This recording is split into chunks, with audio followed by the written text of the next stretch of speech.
Okay. Great. Jeff, we're good. Calling Thursday, October 1st, 2020 school board meeting to order.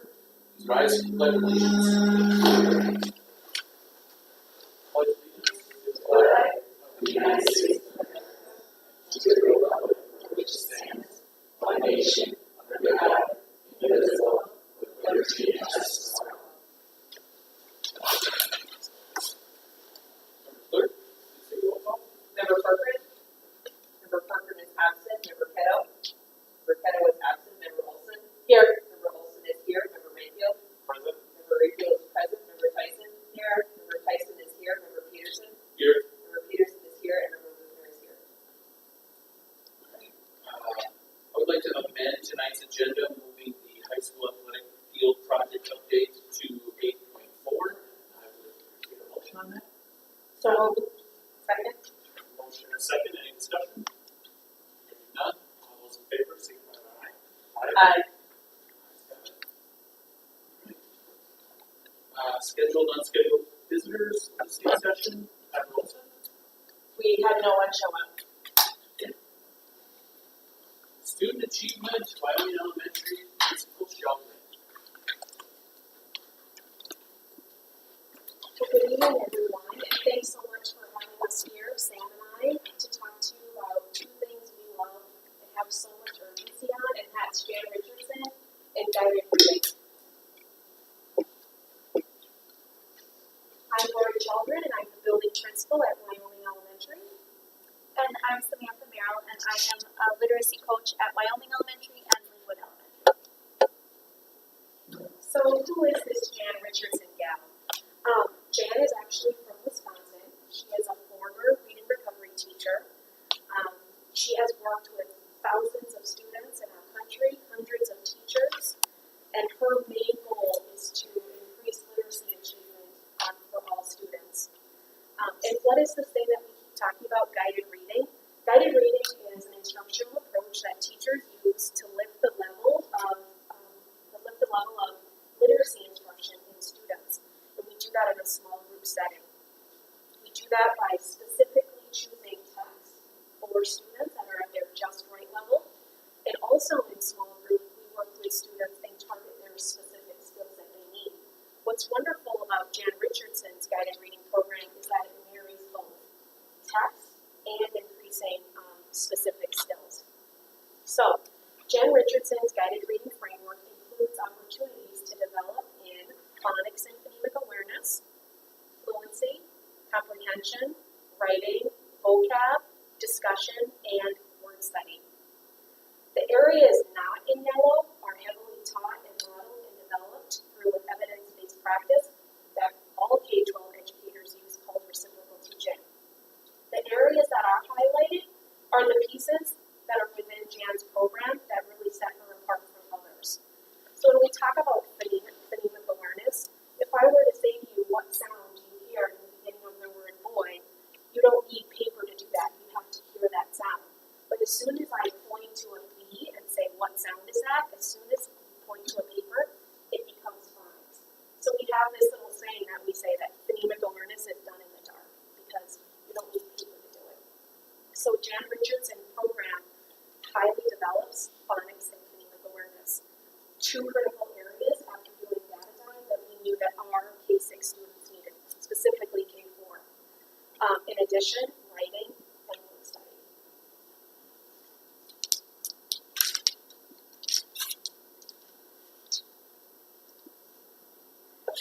So why do we choose Jan? Well, it is an explicit plan for instruction at the guided reading table. It is a systematic multisensory approach that supports all students, including students with indicators of dyslexia. And that multisensory approach allows students to not only see and hear the words, but also move them around and manipulate the letters and the word families within words.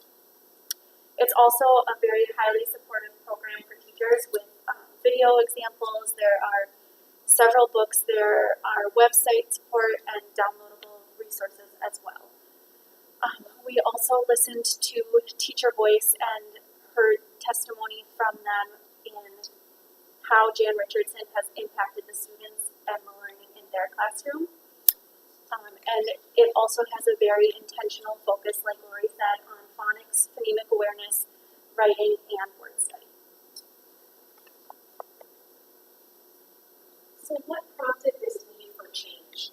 So last year I had the privilege of facilitating K-6, what we called working groups, literacy working groups. And our goal really was to dive into our data and determine what our instructional needs that we have, where are the gaps. Another need that prompted for change was that we need to build consistency in our delivery of lessons, making sure that each building has equitable access to literacy materials. And it's super important to provide a structure and a common experience for all students. So that students at Lionel are getting the same experience at Columbus. The need for an evidence-based tool for small group instruction, hence guided reading. And then, like we've mentioned in the last couple of slides, the need for a tool that utilizes that multi-sensory approach.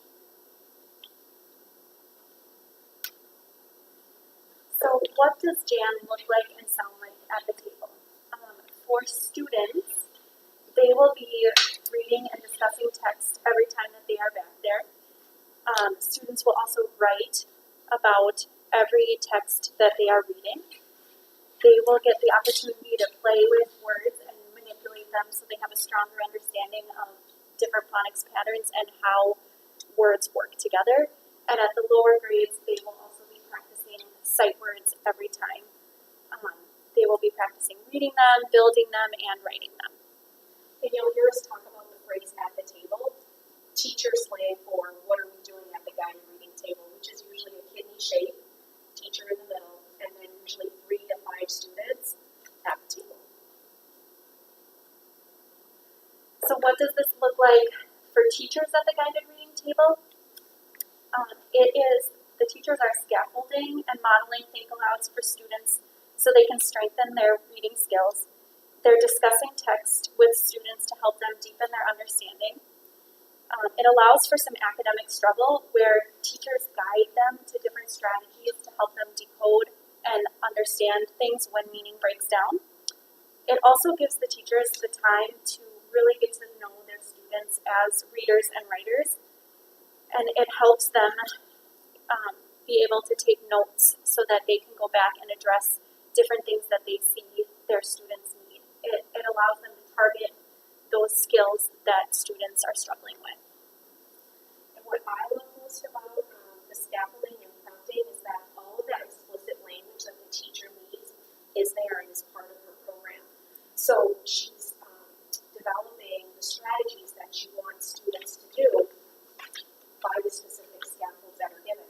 So if a student gets to a word that they don't understand, instead of just telling the word, the scaffolds are there like, well, what letter do you see?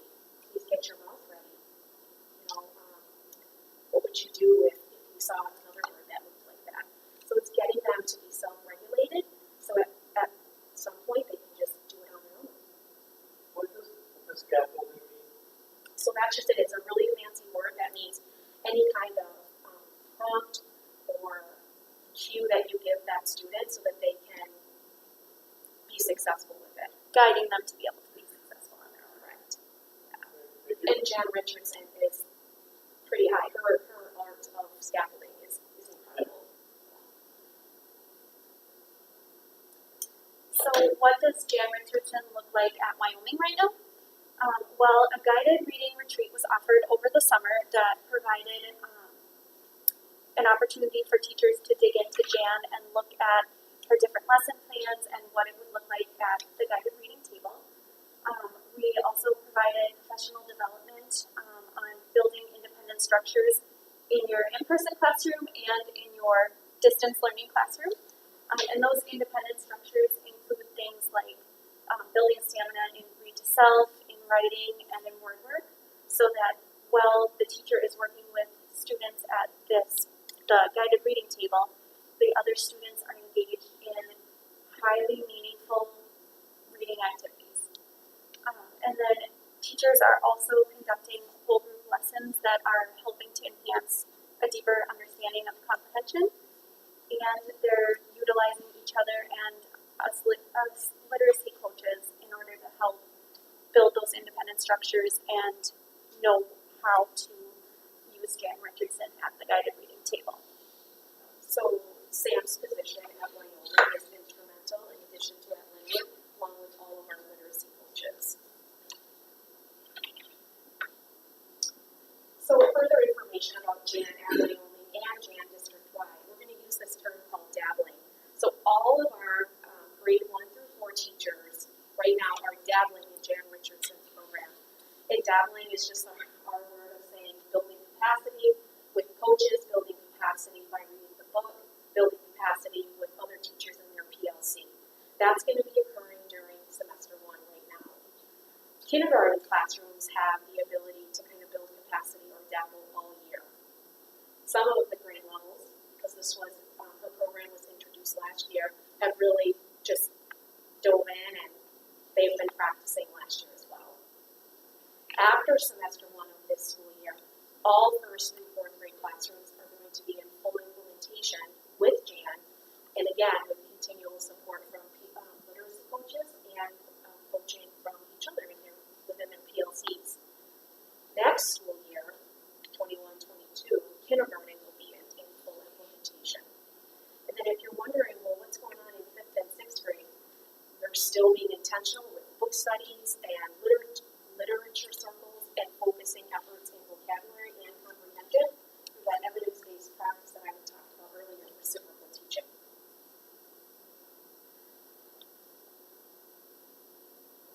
So that is kind of a quick overview of Jan Richardson at Wyoming and Jan Richardson really district-wide.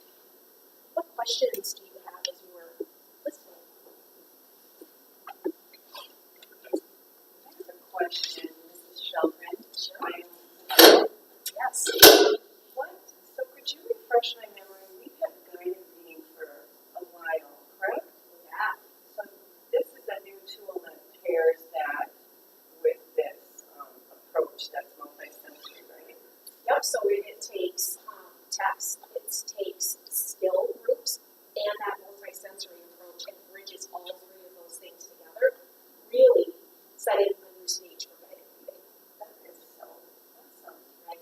My other question is, what value do you see as far as sustainability and down the road? You know, it seems like, you know, every so often we try different modalities. What do you see as far as sustainability and just keeping us going for a long time?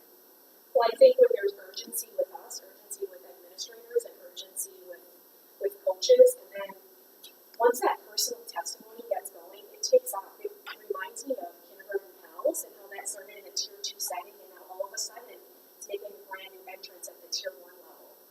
So, The other piece that I think will really help it be sustainable is that it pulls in so many components. It's not just reading and discussing the text, it's that multi-sensory approach, it's including writing within it. There's just so many pieces to go along that it makes it something that's very exciting. right, it's a very comprehensive approach to literacy.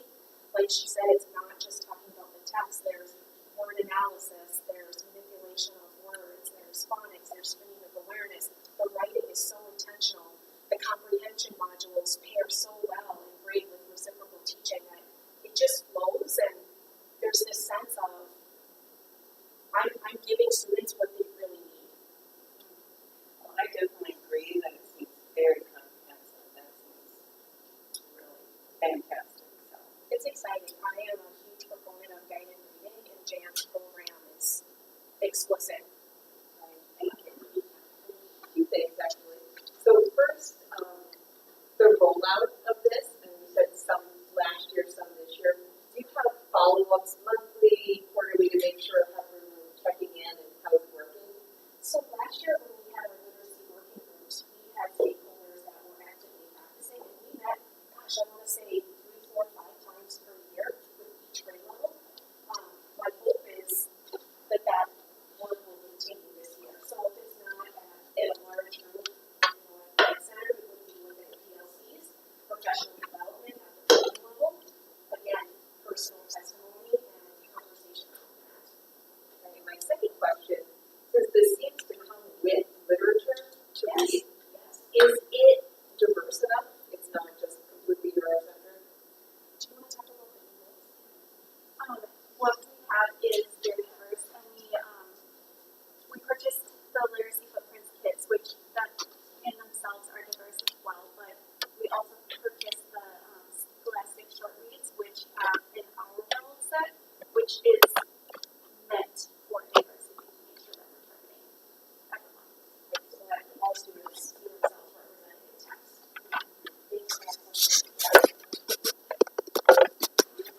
Yeah, I just first like to say how much I appreciate you guys doing this work, and I just think that reading is such a critical part of. It's so important to get that right early on and get all the kids up to speed as fast as they can, you know, as their needs are met. But how do you find out what's working in this and make adjustments to it? I mean, what metrics do you use to say, oh, this part is working really well, this is something we need to work on more?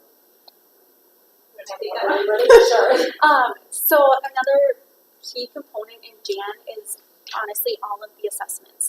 So in her framework, she uses an assess, decide, and guide framework. So assessment is key, whether it's letter name and sound assessments, it's running records. We have word knowledge inventories where we're checking to see what phonics skills the kids have and what ones we really need to target so that our instruction can be very intentional to help fill those gaps or those skills that kids are missing and really boost their reading levels up. So that's kind of at the student level as well as classroom? Yeah, great. Great question. And then in addition, we have our benchmarks that we do 3 times per year. So another level. Great. Many teachers are progress monitoring students throughout using that same benchmarking system. So. Thank you. Any other questions? Thanks, guys, for your time. Thanks for Thank you. Thank you for coming. Thank you. All right. Awesome draftings. Advertising. You want to start this off? Sure, to start. I went to the CR Community Advisory Committee last week. It was a great meeting. Jen Olson, the aquatics director, gave an update, and you know, everybody district-wide had to pivot on a dime, but I think if anybody really had to rise, it was kudos to them for when everything came to a grinding halt. Jen Olson talked about how they collaborated, they got their markers out and their paper, they really had to think things through. How could they get the numbers? How could they get people in the pool? And into classes, and over the summer the pool was full. They were actually turning people away here and there and signing up in advance as they could. But another point she made was that you know, they had to remember, and this kind of came out when I listened to the virtual summer seminar on the communication for COVID. She talked about how you have to show empathy and give parents hope. And, you know, we can't always fix everything, but we're going to try and do what we can and what's best for you. And she said they really, that was their mantra with their staff all summer, just being flexible, getting parents help doing what they could on the phone, understanding that people are stressed, and just dealing with the pandemic in a really positive way. So kudos to Jen and all of her staff. They do a great job, and I think a lot of it is a huge reflection on the director of the community, Corey, is really big on collaborating, and he's very supportive of all his staff. So that was a great report. The other thing, I went to the visioning session on Saturday. The equity lab started, and the superintendent was on there as well as like 45 other participants. And, just a great 3 hours of breaking out and getting things discussed and talked about, and personal stories as well.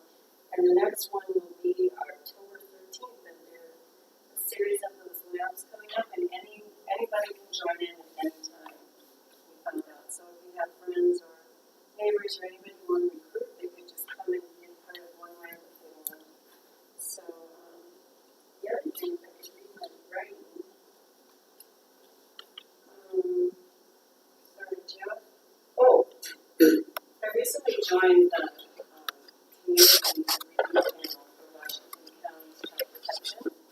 So I'm enjoying getting to know that group. We've had one meeting so far virtually, and they haven't had a representative from Forest Lake for a long time. So I believe that group and doing that work. There's representation from DHS and counties towns all over the Washington area. So that concludes my update. Stepping up and being on that committee, that's awesome. Thank you. Marika?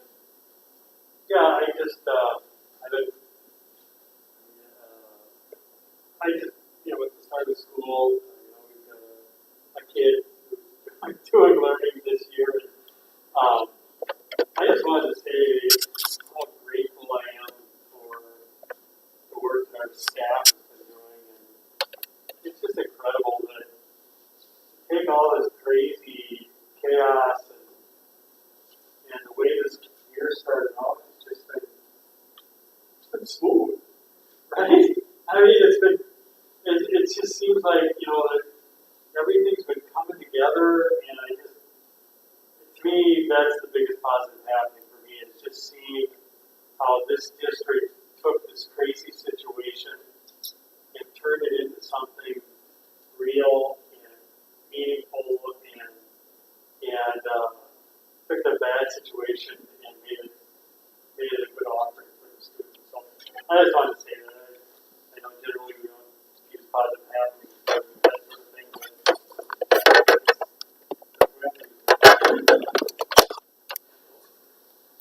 I don't have a lot to report. I was on vacation for most of September, so I did manage to make it to the girls' senior night soccer game versus Mom's View, so that was fun to get outside and see the girls play some soccer.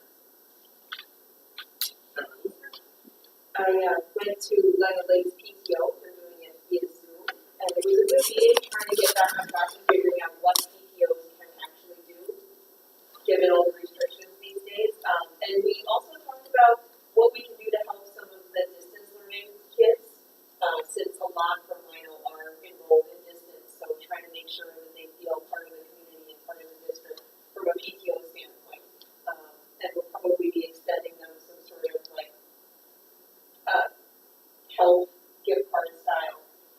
We're gonna have to ask them what they need, because it's a completely different type of teaching.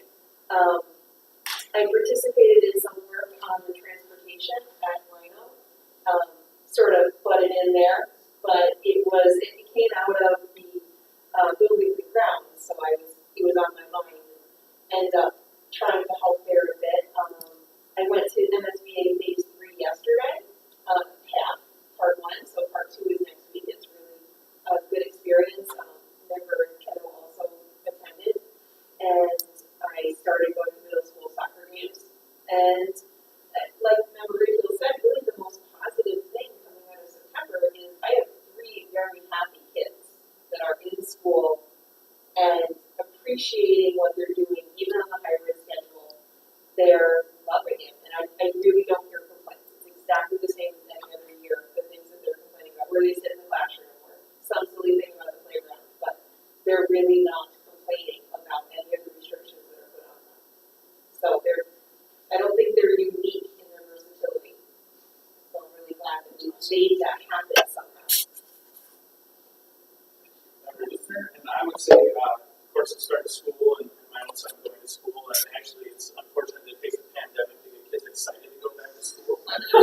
Here we are, and he was actually excited to go back. And then I did go and visit the staff at the middle school earlier, a couple of weeks back, and listen to their concerns about where we're at and what we're doing, which was very helpful to understand where they are and their needs and things that we can help with. And then also I must mention that tonight is my 25th wedding anniversary, so I have to thank my wife for putting up with me for 25 years. Another positive. So. Move on to words. Workshops and conferences. Anyone? Lutheran, you touched on. MSBA Phase 3, I think everyone else did, but it focuses a lot on what we should be doing as a board, and we've got really high marks, in my opinion. We're solidly doing the majority of the things they say positive boards do, where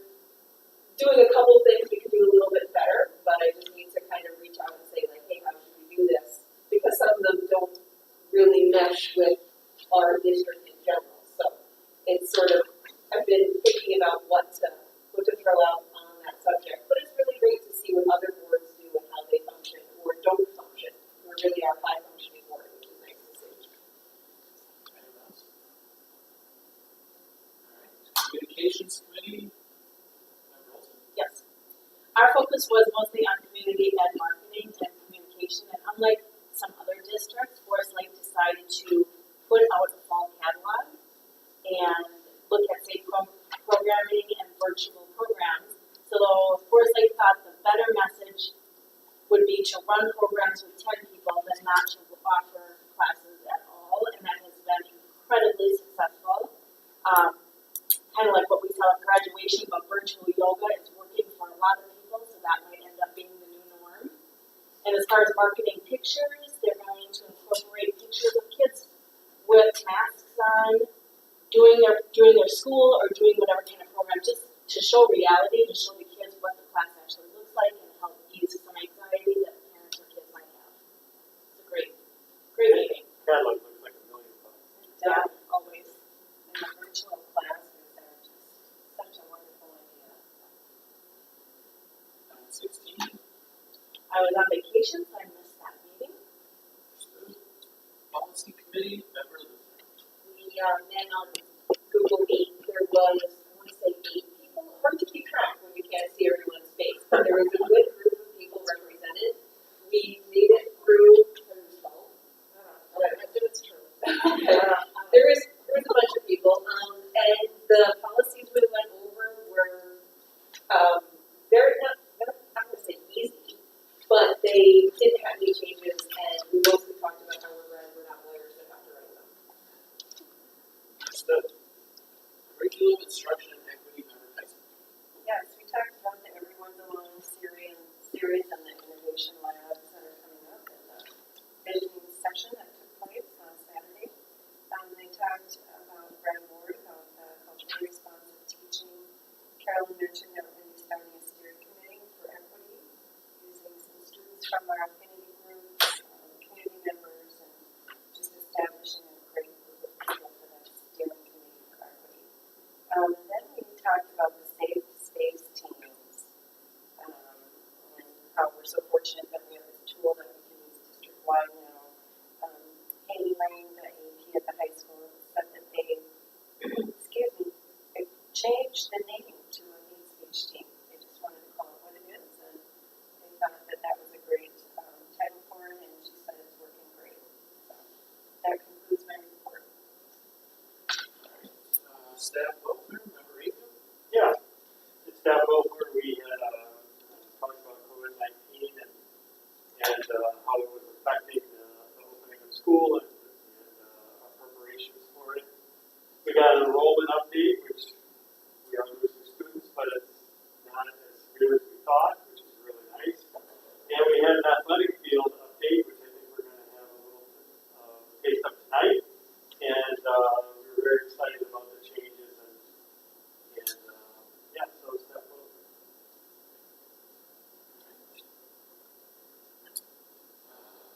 Buildings and grounds, Member Luther. Right.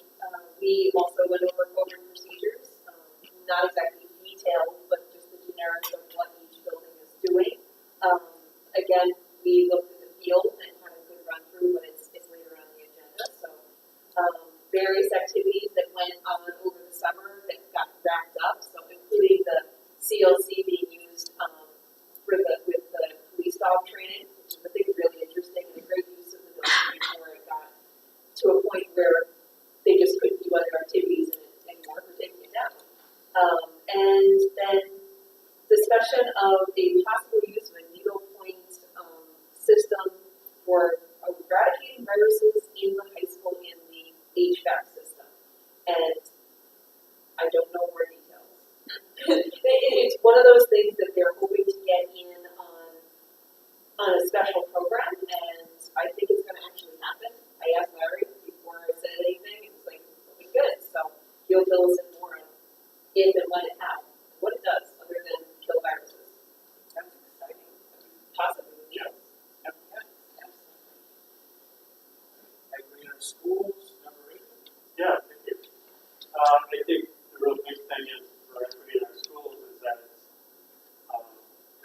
COVID, despite all the work that we're, having to do around that, we've shown our commitment to equity by moving forward 100% and continuing our efforts. And the big effort right now, of course, is our Everybody Belongs program that we're touched on that, but then I'm guessing the superintendent will as well. And so I'm not going to go into that too much, but yeah, so full speed ahead in making everybody feel like they've got a place in our first league schools. Finance committee also member Rubio. No, I guess I was there. No, I was there. I'm not on the finance committee. That's member. Is it Juliana? Number 4. That's right. We'll move on to Forest Lake. Member Kettle is absent. I guess we'll move to the superintendent's report. Good.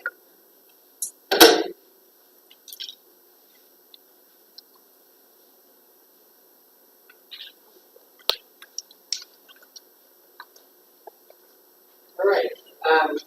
Just a few quick updates, some of which various members have already touched on, but I will highlight a few more here. I will indulge you once again on some COVID-related updates. I think that sets the theme and the tone for the year for sure. We are looking, as we started the year, starting July 30th, looking at county case count numbers. I put the metric up there again to keep that in front of you, that we are following this metric provided to us by the governor, Minnesota Department of Health, Minnesota Department of Education as well. And the metric is a number derived by number of cases in a 2-week period of time per 10,000 residents of a respective county.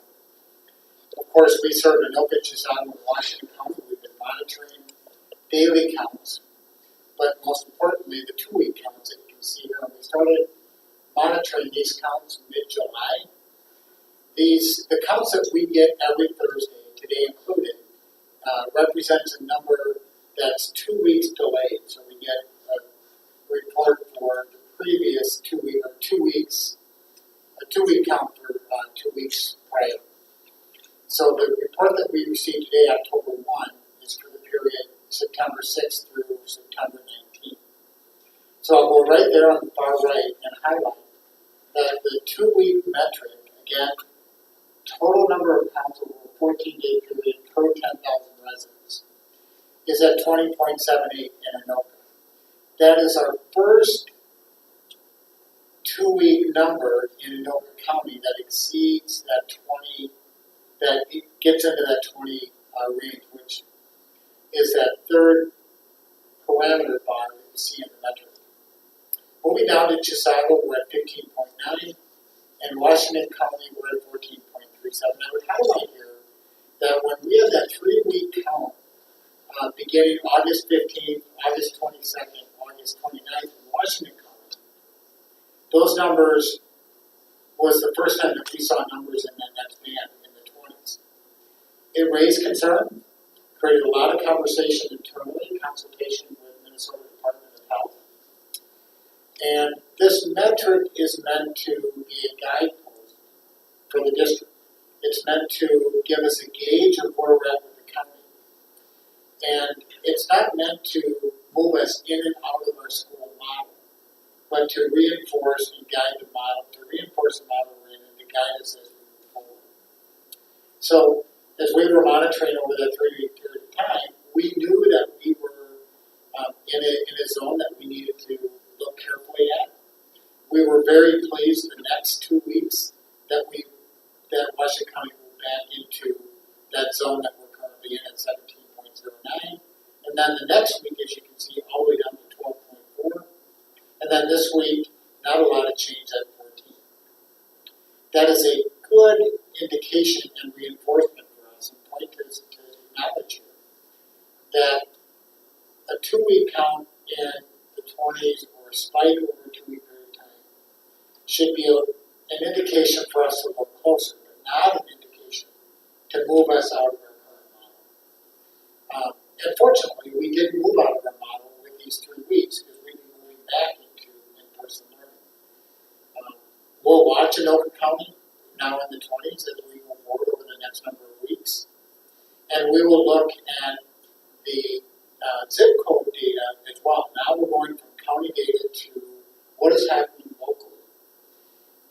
top blue line is 55025, representing Forest Lake and Columbus over time. These are 2-week numbers. This is cumulative counts. And you can see the trend line over time. There was a period of almost 3 weeks there where the trend line and are made in the most significant part of our district, 55025, that was fairly flat.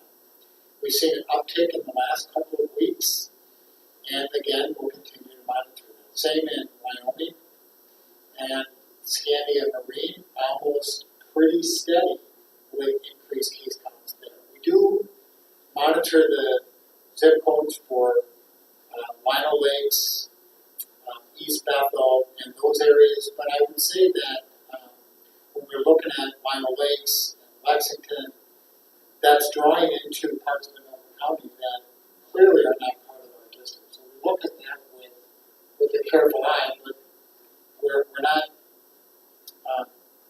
necessarily guided by those zip codes because they represent a large part of other districts. So again, we're monitoring county cases and zip code data as we look at local spread. What I would tell you is that the number of cases in our schools is probably the biggest factor and indicator for how we may move in and out of a model or responses that we might have in a grade level or a classroom in a given school. We're all aware that we closed Wyoming Elementary. We had positive cases there and a number of cases in a single day, with other indicators that we had kids that were home ill with COVID-like symptoms, a number of staff members that were home ill, and we decided to close Wyoming for 2 weeks. And I give Principal Children and her team just an enormous amount of credit for the very quick transition that they made to distance learning. And I can assure you, distance learning for kids at Wyoming over this 2-week period is dramatically different than distance learning that those kids experienced in the spring. Those kids are online every day, multiple times every day. They are making progress in learning. And it's gone extremely well. We are now scheduled to bring Wyoming back for full in-person learning on Monday, October 5th. And that decision was made in consultation with MPH and a phone call that we had with them yesterday. This is our total number of cases that we've had as of last Friday. Positive students identified is 9, and number of staff is 3. We update this number every Friday, so that number will change as we've had several other cases during the week. But I'm happy to report that when we get a positive case, aside from our situation at Wyoming, in an elementary school where it affects that classroom, not the entire grade level, and certainly not the entire school, the cases that we've had at the high school and middle school have impacted a handful of students that have been identified as close contacts. We are not closing entire wings of schools or kids in an entire lunch period, but because of our mitigation efforts, the separation that we're doing, the distancing we're doing, it only impacts a number of kids that are identified as close contacts, which is very encouraging. I'm also happy to share and report that we have not had a single case where a student or staff member contracted COVID internally within our school from another student, a staff member from a student. All of the cases here have been contracted, to the best of our knowledge, outside of school. So that is my quick update with COVID. I would echo Member Luthner and Member Peterson and Member Luthner's report from their own kids' experience. We're hearing that across the district. The kids were having just a phenomenal experience, which is a tribute to our teaching staff and our staff across the district, the leadership we're getting from our administrative team. It is a heavy lift across the board, but we're working in concert, providing an amazing experience for kids. And we're back in school, and our buses are running. We're 4 weeks in, and we're still in our school model with only a few changes based on positive cases. So I'm happy to report that things are going relatively extremely well. I'll take any questions on COVID before I get to a couple of other updates.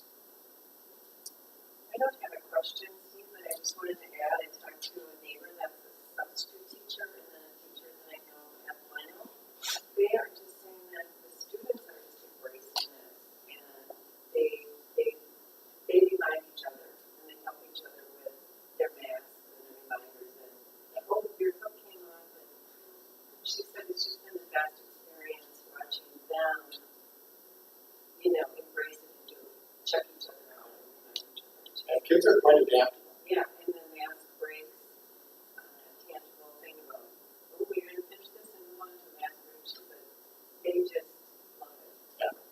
It was so good and heartwarming to hear that. That's good. And it's going well for teachers too. Yeah.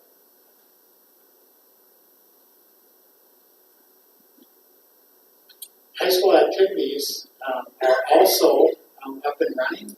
The fall season is coming to a close in the next couple of weeks, with the exception now of football and volleyball, which is actually just starting. Minnesota High School League, a little over a week ago, approved football and volleyball to start after they initially moved it to late March. So football starts with 6 games. Volleyball has a limited schedule. No fans, as volleyball will be indoors. Football, we get 250 tickets or visitors, spectators at a football game. Our section created an agreement that we would allow 125 tickets, if you will, for our home team and 125 for visitors. That's essentially going to be families and parents. All games are broadcast live on YouTube with our partnership with LA TV, so that's exciting. And just in the last couple of days, the Minnesota State High School League has approved the winter season to start. They'll start a couple of weeks late. They're going to have an expanded season with 30% fewer games at each level. And again, number of spectators will be limited. It's still yet to be determined, but with indoor sports and restrictions on visitors for indoor activities, we suspect that there will be very limited amount of spectators at these indoor events. So we're just extremely thankful for the ability to live stream these events for the community and families. This is our home wellness check that families have hopefully posted on their refrigerator, so they're checking their kids as they're sending them out the door. This points out our Ranger Academy and the work going on there. The safety precautions that are firmly in place in our schools are just proving to be very, very effective as we have positive cases and the limited number of kids that impacts. As was mentioned by several of you, the equity steering team is now formed, and we had our first meeting earlier this week. The equity steering team, as you'll recall, comes directly out of our strategic plan. Our priority area number 2, excellence and equitable learning opportunities, and specifically, we've got goals of identifying and transforming systems that contribute to inequities, which calls for the formation of an equity steering team. And the steering team will guide the actual objectives and work related to this action plan. We have, I think it's 23 or 24 community members and staff members on this team. We're facilitated by Marceline Du Bois, who now lives in Atlanta, but has done extensive work with us and has just phenomenal experience facilitating this work with the team, so we're fortunate to have her on board. And lastly, the Everyone Belongs Equity Innovation Lab that was mentioned as well several times. So we held our first session on Saturday, 9 to 12:30. That was our visioning session. We're now in the action phase of this Everyone Belongs work. We've had sessions around learning and community conversations. We're now into beginning to identify what does this work look like in our district and in our community, and what are those action steps, actionable pieces in our community that will create deeper work and deeper roots in the work of equity and creating a community and district where everyone truly does belong. So we're excited about this work. Still an opportunity to sign up, as Member Tyson indicated. Our Facebook page has an invite listed there. Please share that with those that you know. If you are inclined to join us 7 o'clock to 9 p.m. on these different 4 upcoming nights and possibly 2 additional, depending upon the work that needs to get done, I would love to have you and anybody else that would be interested in joining this work. With that concludes my report. Questions or comments from Superintendent?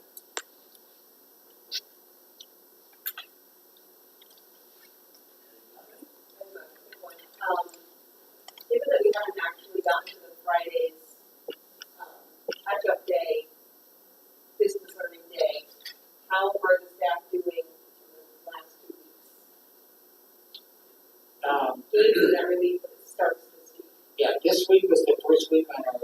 adjust your calendar. So Monday, Wednesday are maroon days, Tuesday, Thursday are gold days. At the secondary level, it's the distance learning day. That day is structured to begin with collaboration time for teachers, and then a class schedule for each student to work through the distance learning kids as well as other kids that need to tap on to that virtual class time. And then the day for teachers ends with collaboration or practice hours. So staff are not just waiting for the Friday to serve those distance learning kids, because we're setting up virtual and live connections for distance learning kids to be logging into their class daily. We are making steady progress to make that happen across the district. So either a video of the actual lesson for that day, or those kids are logging in through Google Hangout or Zoom to be live and present in the classroom. So teachers are still putting in long hours, I have to be honest, serving the distance learning kids as well as the hybrid kids at the secondary level, and certainly staff in the in-person learning at the elementary.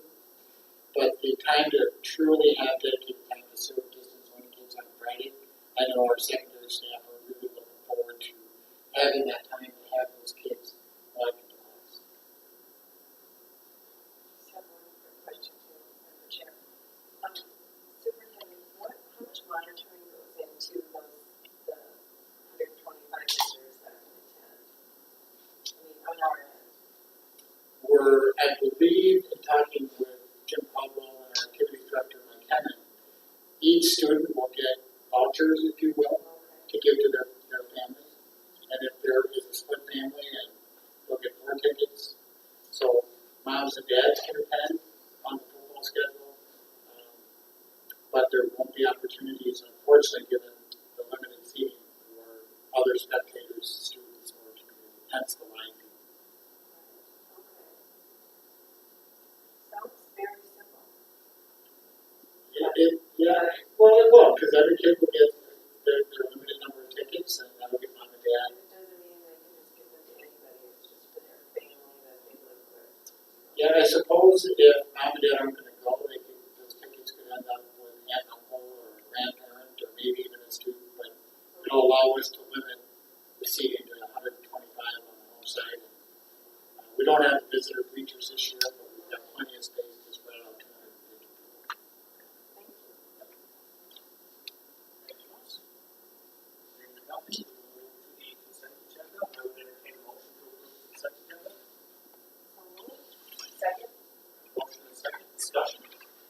Member Rayfield? Yeah, I'd just like to talk about agenda item 7.5 and just point out we've got got a number of donations, but we've got a big one from Forest Hills United Methodist Church of $400 for family support and rental assistance, and $1,422 for the Scandia Marine Lions, fiduciaries for Scandia 3rd grade. This is a long-standing tradition, for a total number of donations of $1,948. I just wanted to thank those two groups, but also everybody who donates to the school district. We really appreciate it. Any other discussion? Hearing none, all those in favor of approving the consent agenda signify by aye. Aye. Those opposed? Ayes have it, motion passes. Moving on to new business, first reading, family and medical leave policy 42B. Superintendent Massey. Madam Chair, the purpose of this policy is to provide for family and medical leave to school district employees in accordance with the Family and Medical Leave Act of 1993. And also with parenting leave under the state law. This policy needs to be reviewed at least annually for compliance with state and federal law. As Member Luton indicated, this policy was reviewed and discussed at policy committee, and they are moving it forward to the board as a first reading without any recommended changes. Move to the first reading, mandated reporting of maltreatment of vulnerable adults, policy 414.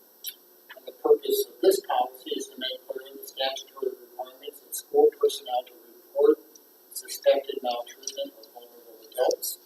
Once again, the policy committee has spent time reviewing this policy and are recommending no changes at this time, and this is the first reading.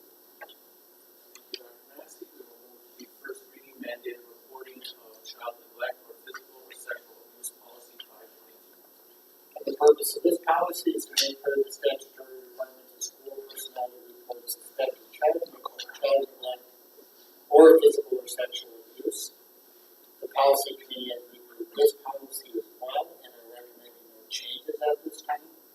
We do have an annual obligation to review these policies and discuss them and consider changes that might be necessary. And the school board policy committee is not recommending any changes as I indicated, and this is the first reading. Thank you, Dr. Massey. We'll move to the first reading authorization of athletic field project labor agreement as well as the update on the project. Director Martin. Thank you very much. Good evening. We will ask you folks to actually approve the project labor agreement at your November meeting. And so we thought this was a good time to share with you that we published the 30-day notice. And Dr. Massey asked me to share some of the excerpts from our Building and Grounds Committee slides. So this evening I'm only going to highlight the athletic facilities project. And we just today talked a little bit with the folks from Ellers and Associates about adjusting the timeline. You'll see at the end of this presentation. What's exciting is that we just shared all of the information with the planning and zoning folks at the City of Forest Lake. We're going to need to appear at the Planning and Zoning Commission and ask for a conditional use permit. So that information was shared with them this past Monday, and we're expected to be on the agenda at their October 28th meeting. And then after that, we're expected to be out for bids for the general contractor. We'll be examining, in the meantime, the capability of using different joint powers agreements, U.S. communities, pre-bid contracts, state contracts, with the various turf installers so that we can get the pricing that's already been bid. And Anoka is going through that process with just turf installers as well. One thing that we've done so that we have more room by the concession stand is actually shifting the track area 15 feet to the south. And we're also exploring reducing the footprint of the old home bleachers that are on the east side. So a couple of changes there. We do have now available, not this evening, but we do now have some concept drawings of what the new concession stand would look like, and then what the expansion of the storage building here on the south end of the field would look like as well. Just a reminder, this is almost a $7.4 million project. Some of the financing has already been handled this past spring. The certificates of participation for lease levy, that funding has been approved inside the tax levy. You folks recently approved the maximum in September. When we go through our hearing process at the December meeting, you'll see it as a line item, an ongoing $500,000 plus amount for, I believe it's 10 years going forward. So that's exciting. This is a rough timeline. They could have begun working on those actual certificates of participation this past September. But because we wanted to limit the size under 10 million each year, that way it gets very qualified, and we qualify for better interest rates. So we're actually going to be working in a December through February timeframe on those certificates of participation. So pretty exciting stuff. We don't have a timeline yet for actual construction, other than it's going to be in the spring. With that, I can answer questions. We don't have an action item for the PLA tonight. That would be for your November.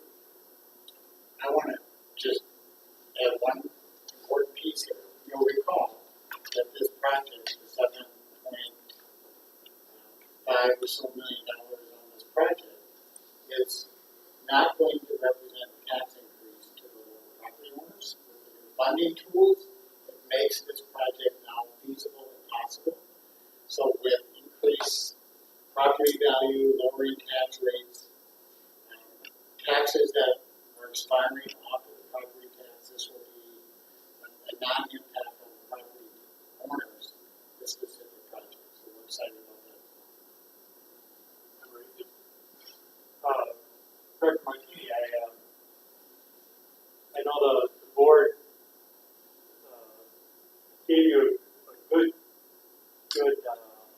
challenge by asking you to put the restrooms in and still be tax neutral. And I just wanted to say thank you to you and the people you're working with to plan this project, because the concession stand / bathroom looks great. I mean, I think it's going to be a great solution. And so I just wanted to say how much I appreciate. We threw you a bit of a curveball there, and you knocked it out of the park. So I appreciate it. Thank you. It's the people we gathered together. I was the facilitator that day. It's the great engineers and other folks involved. I completely agree with Rob. We said from day one, if we're going to do this, we want to do it right. We want it to look great and represent Forest Lake. So kudos. Very exciting. Yes, we waited a long time for this, and this is going to be just a fantastic addition and completion to all the good things that are happening in our district. But I'm wondering, Larry, when, so it starts in the spring, is it like a 3 months, 6 months? Probably be somewhere between 3 to 5 months. It depends on what the conditions are like and then what we have for timelines from the actual contract. How busy the installers are is going to be a definite factor. And yes, thank you for the bathrooms. Member Corbin is not here, but I will let her know, and I think she does know, but I just think that's great, like Member Olson said, we want to do this up right. I love how the plaza looks bigger. I think that's just a fantastic gathering spot. People, that's real visual as people walk up. It's real welcoming to a game, so thank you for that as well. And to that committee, it was fabulous. Mr. Commendon and that whole group that did all that preliminary crunching of ideas. That's exciting to be a part of, yes. Yeah, very exciting. Activity Director Mike Hennon is already scheduling spring sports at USNet Complex to be participating elsewhere, whether it's over at the Ed Center, not Ed Center, but the CLC field, or away venues for lacrosse. Of course, track is typically away events, but we're hoping to have next fall sports on this new complex if this timeline plays true.